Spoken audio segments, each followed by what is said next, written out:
ఉమ్మడి జాబితా రిలీజ్ అయిన తర్వాత జగన్మోహన్ రెడ్డి గారు చెప్పే వై నాట్ 175 ఎందుకు రీచ్ కాలేము అనేది ఎవరికి కూడా డౌట్ లేదు. ఖచ్చితంగా రీచ్ అవుతాం 175 కి 175 అని ఈ రోజు వైఎస్ఆర్సీపీ శ్రేణులంతా చాలా చాలా హ్యాపీగా ఉన్నారు. ఎప్పుడైనా ఒక పార్టీ జాబితా రిలీజ్ అయినప్పుడు ఆ పార్టీలో ఉన్న కార్యకర్తలు నాయకులు సంబరాలు చేసుకుంటారు. అదేంటో గానీ టీడీపీ జనసేన జాబితా విడుదల చేసిన తర్వాత టీడీపీ జనసేన కార్యకర్తలు నాయకులు ఏడుస్తుంటే వైఎస్ఆర్సీపీ కార్యకర్తలు నాయకులు డబుల్ హ్యాపీగా సంబరాలు చేసుకుంటున్నారు.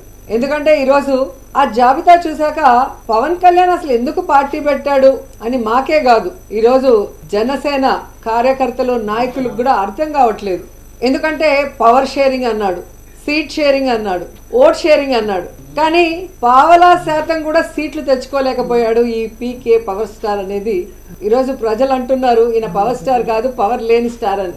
ఎందుకంటే ఈ మధ్యలోనే 2019లో అనుకుంటా ఒక మీటింగ్లో, పబ్లిక్ మీటింగ్లో అంటూ ఉండేవాడు పవన్ కళ్యాణ్, జనసేన అంటే కుక్క బిస్కెట్లు వేస్తే తోకూపుకుంటూ మన వెనక తిరుగుతారు, వీళ్ళకి 10-15 సీట్లు ఎక్కువ అని తెలుగుదేశం వాళ్ళు మన అవమానిస్తున్నారు, మన పార్టీ ప్రజల కోసం పుట్టిన పార్టీ, మనం ఎవరి బిస్కెట్లకి తల వంచాం, మనమే వాళ్ళకి ఎన్ని కావాలో అన్ని ఇస్తామని చాలా పెద్ద పెద్ద మాటలు మాట్లాడారు. మరి ఈరోజు 24 సీట్లకి కుక్క బిస్కెట్లు వేస్తే తోకూపినట్టు ఎందుకు తోకూపుకుంటూ చంద్రబాబు నాయుడుతో ప్రెస్ మీట్ పెట్టారో పవన్ కళ్యాణ్ చెప్పాల్సిన అవసరం ఉంది. చాలా పెద్ద పెద్ద డైలాగులు కూడా చెప్పాడు.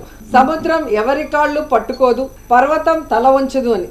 మరి ఏ ప్యాకేజీ కోసం 24 సీట్లకే చంద్రబాబు నాయుడు కాళ్ళు పట్టుకున్నాం, ఈరోజు చంద్రబాబు నాయుడు ఇచ్చిన ముష్టి 24 సీట్లకే ఎందుకు తల వంచావు పవన్ కళ్యాణ్ అని జనసేన కార్యకర్తలు నాయకులకి సమాధానం చెప్పాలి.